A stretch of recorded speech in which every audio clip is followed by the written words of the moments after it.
નમસ્કાર, world media ન્યૂઝમાં આપનું સ્વાગત છે। હું છું સફી શેખ। જોઈએ આજના નવા સમાચારો। ભરૂચ ખેડૂતોના વિવિધ પ્રશ્નો અને માંગણીઓને લઈને ભરૂચમાં ખેડૂત આગેવાનો હલ્લાબોલ જોવા મળ્યા। જિલ્લાના વિવિધ વિસ્તારોમાંથી મોટી સંખ્યામાં ખેડૂતો અને ખેડૂત આગેવાનો કલેક્ટર કચેરી ખાતે ઉમટી પડ્યા હતા।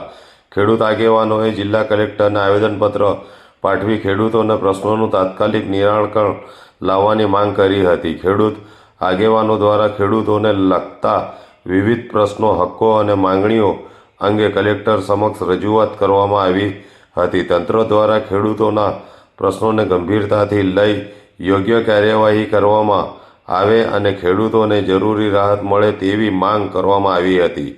મોટી સંખ્યામાં ખેડૂત કલેક્ટર કચેરી ખાતે એકત્ર થતાં પોલીસ તંત્ર પણ સતર્ક બન્યું હતું। કોઈ અનિચ્છનીય બનાવ ન બને તે માટે કલેક્ટર કચેરી ખાતે ચુસ્ત પોલીસ બંદોબસ્ત ગોઠવવામાં આવ્યો હતો।